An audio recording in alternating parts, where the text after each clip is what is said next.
Hello beautiful people, नमस्ते। Welcome to my channel. स्वागत है आपका हमारे चैनल पे चैट विद पीकू। आज हम आपके लिए लेकर आए हैं भगवान श्री राम की अविश्वसनीय यात्रा की कहानी, जो सतयुग से कलयुग तक फैली हुई है। यह एक ऐसा सफ़र है जो न सिर्फ मनोरंजक है बल्कि हमारे जीवन के लिए भी बेहद प्रासंगिक है। तो चलिए समय के पहियों को घुमाते हुए राम के जीवन के पन्ने पलटते हैं। सतयुग के पवित्र वन में दशरथ के महल में विष्णु ने राम के रूप में जन्म लिया। धर्म की रक्षा और अधर्म का नाश करने का उनका दिव्य उद्देश्य था। सतयुग का सरल जीवन राम के गुणों को निखारता गया। उनकी सत्यनिष्ठा, दयालुता और कर्तव्यनिष्ठा पूरे ब्रह्मांड में मशहूर हो गई। त्रेता युग में राम का सामना जीवन की परीक्षाओं से हुआ। सीता से उनका दिव्य मिलन और अयोध्या का राजपाट मिलने का वादा रावण के क्रूर कर्मों से हिल गए। सीता हरण के बाद राम का वनवास उनके धैर्य और दृढ़ संकल्प की परीक्षा थी। वन में सबरी का प्रेम, हनुमान की भक्ति और लक्ष्मण का साथ राम के जीवन के अविस्मरणीय अध्याय बन गए। द्वापर युग में राम ने अपनी वीरता से लंका पर विजय प्राप्त की और अधर्म का नाश किया। सीता का उद्धार हुआ और अयोध्या में राम का राज तिलक हुआ।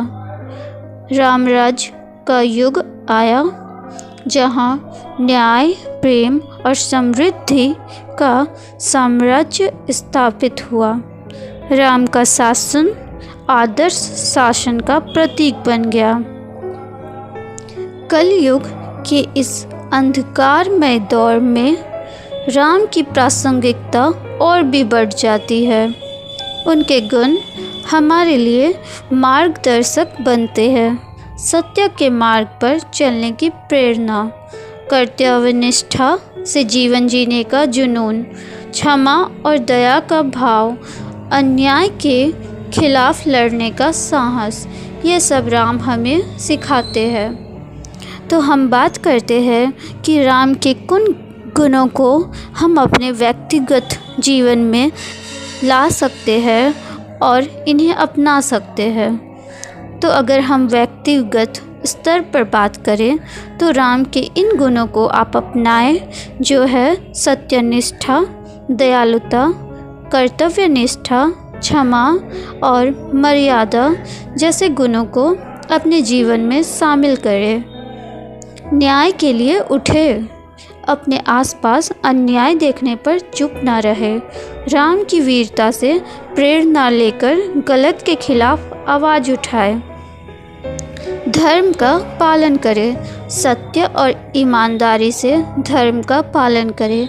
अपने कर्तव्यों को निभाए और दूसरे का सम्मान करें।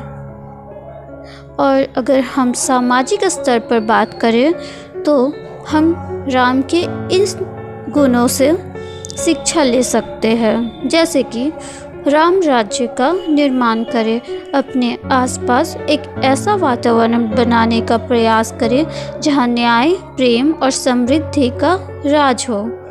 अधर्म का नाश करें, भ्रष्टाचार, असमानता और अहिंसा जैसे सामाजिक बुराइयों के खिलाफ लड़ें। राम के आदर्शों को समाज में फैलाएं। राम नाम का जाप करें।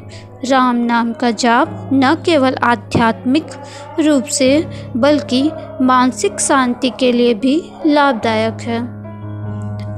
अंत में राम की कहानी एक बहुआयामी धरोहर है, जिसका अलग अलग लोग अलग अलग व्याख्या कर सकते हैं। महत्वपूर्ण बात यह है कि उनसे सीखें और उन्हें आधुनिक समाज में सकारात्मक तरीके से अपनाएं। आज हम सबको मिलकर राम के आदर्शों को अपने जीवन में उतारने का संकल्प लेना चाहिए। सत्य, धर्म और कर्म के मार्ग पर चलकर हम कलयुग के अंधकार को मिटा सकते हैं। राम के संदेश को फैलाएं, उनके गुणों को अपनाएं और एक बेहतर समाज बनाने का प्रयास करें। धन्यवाद। थैंक